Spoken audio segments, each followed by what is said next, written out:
जिंदगी में खुश रहना कितना ज़रूरी है ये तो हम सभी जानते हैं, लेकिन इसके बावजूद भी हम ज़्यादातर टाइम दुखी ही रहते हैं। साथ ही दूसरों को भी दुखी रखते हैं, क्योंकि जब हम खुद ही खुश नहीं होंगे तो हम दूसरों को खुशियाँ कैसे दे सकते हैं। आज की ये कहानी आपको खुश रहना और साथ ही दूसरों को भी खुश रखना सिखाएगी। बहुत समय पहले की बात है। नॉर्थ चाइना में 3 मोंक रहा करते थे। उनका नाम किसी को नहीं पता था, क्योंकि उन्होंने कभी अपने बारे में किसी को कुछ नहीं बताया। चीन में आज भी उन्हें बस 3 हंसते हुए मोंक के नाम से जाना जाता है। वो तीनों मोंक हमेशा एक साथ रहते थे और गांव-गांव घूमा करते थे। वो जिस भी गांव में जाते, वहां के बाजार में बीचों बीच खड़े होकर जोर जोर से हंसना शुरू कर देते। उनकी हंसी को देखकर लोगों का ध्यान उनकी तरफ खींचा चला आता और धीरे धीरे उनके चारों तरफ एक बड़ी भीड़ इकट्ठा हो जाती।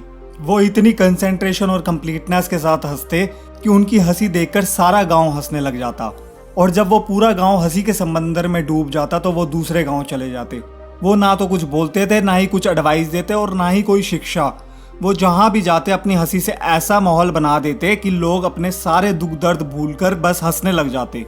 पूरे चाइना में उनके बारे में बातें होने लगी। जब भी उनसे उनका नाम पूछा जाता तो वो बस हंसते थे, और इसी वजह से उनका नाम 3 लाफिंग मोंक्स पड़ गया। उन्होंने सिर्फ अपनी हंसी से पूरे चाइना में इतना आनंद फैलाया जितना आज से पहले कोई नहीं फैला पाया। पूरे चाइना में घूम घूम कर लोगों को हंसाते हुए समय के साथ वो तीनों बूढ़े हो गए, और एक रात जब वो एक गांव में ठहरे हुए थे तो उन तीनों में से एक मोंक की मौत हो गई। ये खबर सुनकर पूरा गांव दुखी हो गया। गांव वालों को लगा कि शायद आज के दिन वो 2 मोंक जरूर रोएंगे, और यही देखने के लिए हर कोई उनसे मिलने आया। जब सुबह हुई तो पूरा गांव इकट्ठा हुआ, लेकिन वो दोनों मोंक तीसरे मोंक की बॉडी के पास बैठकर जोर जोर से हंस रहे थे। ऐसी हंसी जैसी उन्होंने आज से पहले कभी ना हंसी हो। गांव के कुछ लोगों ने उन्हें समझाने की कोशिश की कि यह है आपका साथी था और इसकी मृत्यु पर आपको हंसना नहीं चाहिए। तब उस दिन पहली बार उन्होंने लोगों से बात की और कहा, हम हंस रहे हैं क्योंकि ये आदमी जीत गया। हम तीनों में शर्त लगी थी कि जो पहले मरेगा बाकी के 2 उस पर जोर जोर से हंसेंगे, और इस आदमी ने आज हमें हरा दिया। हम अपनी हार और इसकी जीत पर हंस रहे हैं।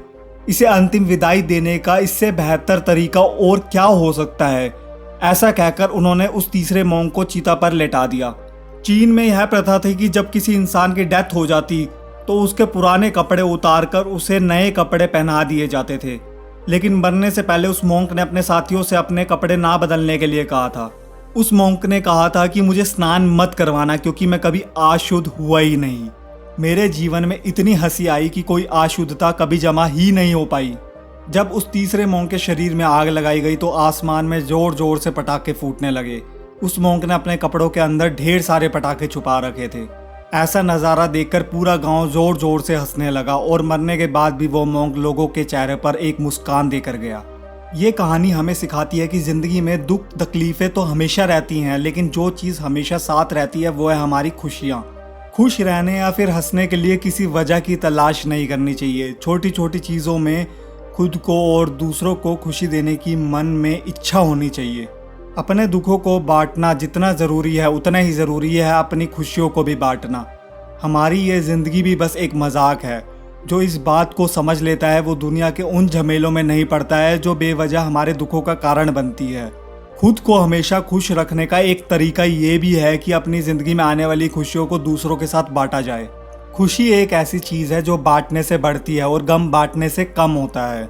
इसलिए लोगों के साथ खुशियों के पल जिएं। लोगों से हंसकर बातें करना, छोटी छोटी चीज़ों में खुशियाँ, साथ बैठकर हंसना और मजाक करना, ये सब आदतें हमारी खुशियाँ बढ़ाती हैं।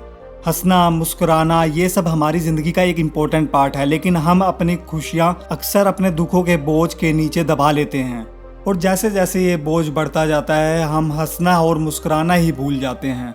अपने गमों को भुलाकर ज़िंदगी को जीना सीखें। छोटी छोटी बातों में मुस्कुराना सीखें, क्योंकि ज़िंदगी खुशियों के सहारे अच्छी करती है, ना कि दुखों के सहारे।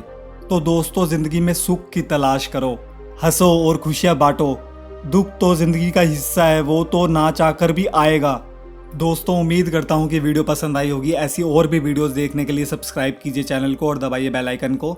मैं आपसे मिलूँगा अगली वीडियो में। वीडियो देखने के लिए बहुत बहुत शुक्रिया।